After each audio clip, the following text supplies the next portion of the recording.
Jom tengok World Cup di Amerika dengan aku. Hello Malaysia, mana mereka di sini. Hari ni kita akan tengok Perancis menentang Norway. Dan satu perlawanan yang insyaAllah sangat menarik. Dan harapnya kita dapat tengok Mbappe versus Haaland. Aku datang dengan seorang orang Malaysia, kawan aku yang bekerja dekat sini. Nama dia Zul. Jom kita tengok apa yang ada. Viva Mexico! Viva Mexico!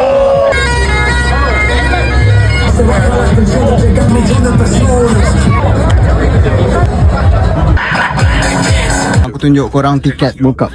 Ni macam ni tiket kita. Thank you. Haaland tak main.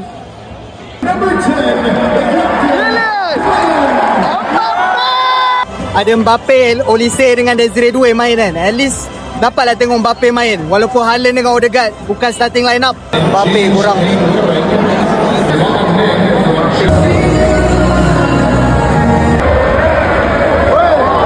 Nak skor gol.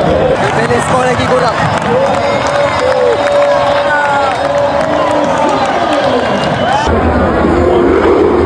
Penalti kurang. Tengok Strellas dia nak ambil sebab Haaland tak ada kan.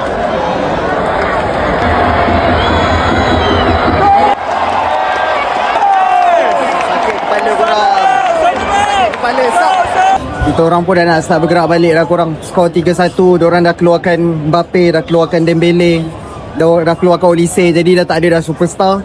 Semua orang pun dah start beransur balik kalau korang tengok. Lepas tu Norway pun dah habis substitution. Dah tak boleh masuk Haaland dah pun, dah confirm. Jadi semua orang balik. Let's go.